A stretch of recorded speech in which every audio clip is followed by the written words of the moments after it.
यदि आप आज की वीडियो से इंस्पिरेशन प्राप्त कर वैल्यू एडिशन की ताकत को समझ लिया तो आप खेती में कभी पीछे मुड़कर नहीं देखेंगे। मैं अपनी लौकी में वैल्यू एडिशन कर उसे 300 रुपए किलो बेचता हूं। उस वैल्यू एडिशन को हम सीखेंगे, लेकिन उससे पहले मैं आपको जीरो से शुरू कर एक वर्ष में 1.5 करोड़ का टर्नओवर करने वाले किसान देवेश जी की कहानी और उनकी सफलता का रहस्य आपको बताऊंगा।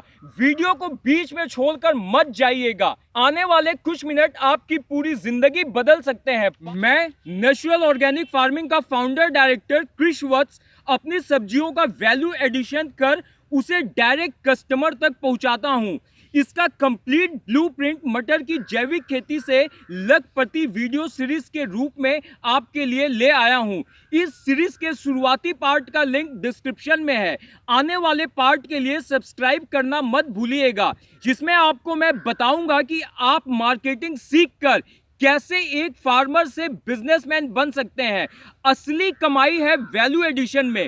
अब आत्मनिर्भर हो चुके 1.5 करोड़ का टर्नओवर करने वाले देवेश जी के बारे में मैं आपको बताऊंगा। देवेश जी की सतवा ऑर्गेनिक का टर्नओवर 1.5 करोड़ का एक दिन में नहीं हो गया। इसकी कहानी शुरू होती है 1998 से, लेकिन उससे पहले मैं बताना चाहता हूं कि देवेश जी का किस तरह से कृषि के प्रति झुकाव हुआ। देवेश जी बचपन से ही काफी चंचल स्वभाव के शरारती बालक थे। उनके पिताजी और उनके चाचा जी उनकी शरारत से बचने के लिए उनको खेत में भेज दिया करते थे, जहां पर उनके चाचा जी और उनके फादर काम किया करते थे। तो देवेश जी वहां पर खेलते हुए कृषि की जो क्रियाएं हैं उसको देखते देखते कृषि के बारे में जो एक बेसिक नॉलेज होता है उस बेसिक नॉलेज को प्राप्त किया और इस तरह से वो जमीन से जुड़ गए। जब वह अपना कॉलेज ज्वाइन किए तभी से उनका वैल्यू एडिशन के प्रति जो रुझान है वह बढ़ गया था। देवेश जी के दादाजी और उनके फादर पारंपरिक रूप से गेहूं की खेती करते थे, जिसे कि वह सीधे मंडी में भेजते थे। मंडी में उन्हें काफी कम मूल्य मिलता था। देवेश जी जब अपने घर से कॉलेज जाते थे तो रास्ते में जो अनाज के आउटलेट पड़ते थे, देवेश जी ने उन आउटलेट से अपने गेहूं की बिक्री के बारे में बात की और अपने गेहूं को साफ सुथरा कर अच्छी तरह से पैक कर उन आउटलेट पर पहुंचाने लगे, जिससे देवेश जी को अपने गेहूं का अच्छा मूल्य प्राप्त होना शुरू हो गया। तो इस तरह से वह जब कृषि में पूरी तरह से उतरे, उससे पहले ही उन्होंने अपने प्रोड्यूस को वैल्यू एडिशन कर बेचना शुरू कर दिया था। 1998 में कंप्यूटर इंजीनियरिंग की डिग्री प्राप्त कर ग्रेजुएशन कंप्लीट करने के बाद जब उन्होंने खेती में कदम रखा तो उस समय उनके यहाँ पर अदरक की खेती की जाती थी। लेकिन जब अदरक को बाजार में ले जाया जाता था तो सप्लाई और डिमांड के रूल के कारण उन्हें अदरक का अच्छा मूल्य नहीं मिल पाता था। उसी समय देवेश जी के दिमाग में यह बात बैठी कि क्यों ना जिस तरह से गेहूं का वैल्यू एडिशन कर मैं अच्छे मूल्य प्राप्त कर लेता हूं, उसी तरह से मैं अपनी अदरक का भी वैल्यू एडिशन करूं और वैल्यू एडिशन कर मैं अच्छा मूल्य प्राप्त करूं। यह आइडिया आने के बाद में देवेश जी ने अपनी अदरक का सोट अर्थात जिंजर पाउडर बनाकर उसे बेचना शुरू किया। अदरक के साथ साथ उन्होंने हल्दी का भी पाउडर बनाकर बेचना शुरू किया। इसके अलावा वे आलू में वैल्यू एडिशन कर आलू के चिप्स और बहुत तीखी वाली मिर्च का भी वैल्यू एडिशन कर उसे पाउडर फॉर्म में इन सभी चीज़ों को उन्होंने बेचना शुरू किया। जब उन्होंने अपना वैल्यू एडिशन शुरू किया था तो उनका सारा प्रोडक्ट वैल्यू एडिशन के द्वारा डायरेक्ट नहीं बिक जाता था। धीरे धीरे उनके प्रोडक्ट की डिमांड बढ़ती गई और आज की डेट में वे अपने पूरे उत्पाद को वैल्यू एडिशन कर सीधे रिटेल कस्टमर को बेचते हैं। उनके सारे उत्पाद भारत में ही नहीं बिकते हैं, वह अपने उत्पाद का 40% से अधिक विदेशों में भी एक्सपोर्ट करते हैं। मैं उनकी कहानी से आपको ये बताना चाहता हूं कि जो देवेश जी 0 से 1.5 करोड़ के टर्नओवर पर पहुंचे हैं वे एक दिन में नहीं पहुंचे हैं। 1998 से उन्होंने स्टार्ट किया था और उनको लगभग 22 साल लग गए 1.5 करोड़ के टर्नओवर तक पहुंचने के लिए।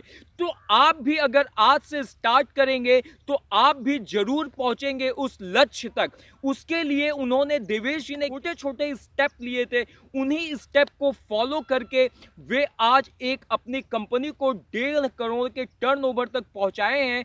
वे तो खुद आत्मनिर्भर हो ही चुके हैं। आप जैसे और हम जैसे अन्य किसानों की भी सहायता कर वे आत्मनिर्भर बना रहे हैं। तो जो हम किसानों की सबसे बड़ी दिक्कत है, वह दिक्कत यह है कि हमारे दिमाग में आइडिया तो आ जाता है, हम मोटिवेट भी हो जाते हैं। जैसे अभी आप मेरा वीडियो देख रहे हैं तो आप जरूर मोटिवेट हो जाएंगे, लेकिन मोटिवेट होने के बाद में 1 दिन 2 दिन के बाद में फिर आप जहां थे वहीं पर आ जाते हैं और आप 50 बहाने ढूंढने लगते हैं काम ना शुरू करने की। जो आपके मार्ग की, आपकी तरक्की की, कृषि से समृद्धि की तरफ जाने वाले रास्ते के बीच की सबसे बड़ी बाधा है आपका इस काम को शुरू ना करना। आप इस काम को शुरू कीजिए।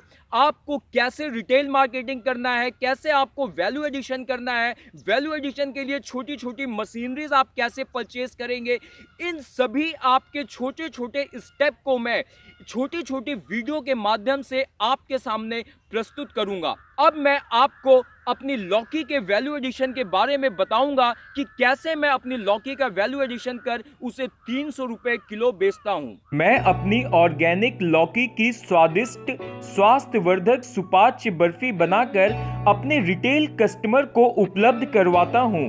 इसे बनाने के लिए छिली हुई लौकी 600 ग्राम, चीनी 450 ग्राम, नारियल का बुरादा 100 ग्राम, घी 50 ml, खोआ 200 ग्राम, 20 काजू, 10 बादाम, 10 पिस्ता, 8 छोटी इलायची के पाउडर की आवश्यकता है। हम 5-6 इंच की बिल्कुल मुलायम बतिया लौकी का प्रयोग करते हैं, जिससे कि बर्फी मुंह में डालते ही घुल जाए। लौकी को कद्दूकस से कसने के बाद हाथ से निचोड़कर उसका अतिरिक्त पानी निकालकर एक बाउल में रख देंगे। घी गर्म होने के बाद उसमें लौकी को डालेंगे, लौकी को ढक देंगे।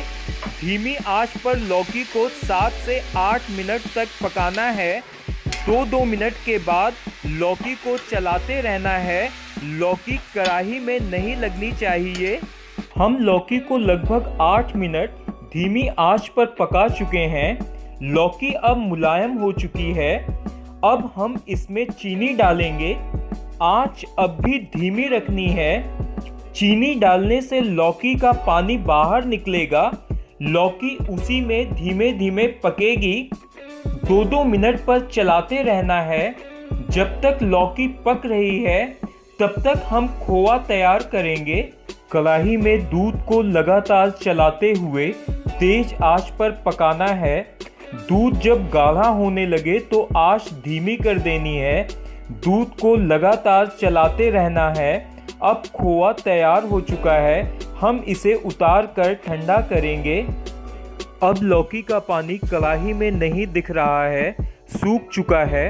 अब हम इसमें बचा हुआ घी डालकर इसे 2 मिनट तक चलाएंगे। फिर इसमें खोआ डालेंगे। उसके बाद नारियल का बुरादा लौकी में डालेंगे। 7-8 टुकड़े किए हुए काजू भी इसमें डाल देंगे। अब हम लौकी के इस हलवे को धीमी आंच पर लगातार तब तक चलाएंगे जब तक यह बर्फी जमने लायक ना हो जाए और इसका पानी सूख जाए। अब हमारी लौकी का हलवा बर्फी जमाने लायक तैयार हो चुका है।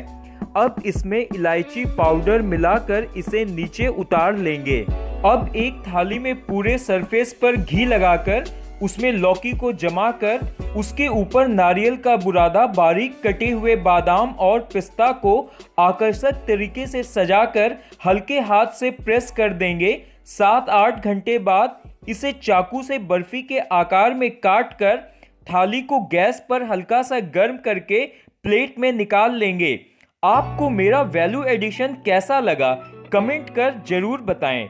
ऑर्गेनिक बर्फी मंगाने के लिए आप कमेंट बॉक्स में अपना ऑर्डर प्लेस कर सकते हैं अपने मोबाइल नंबर के साथ। सिया राम।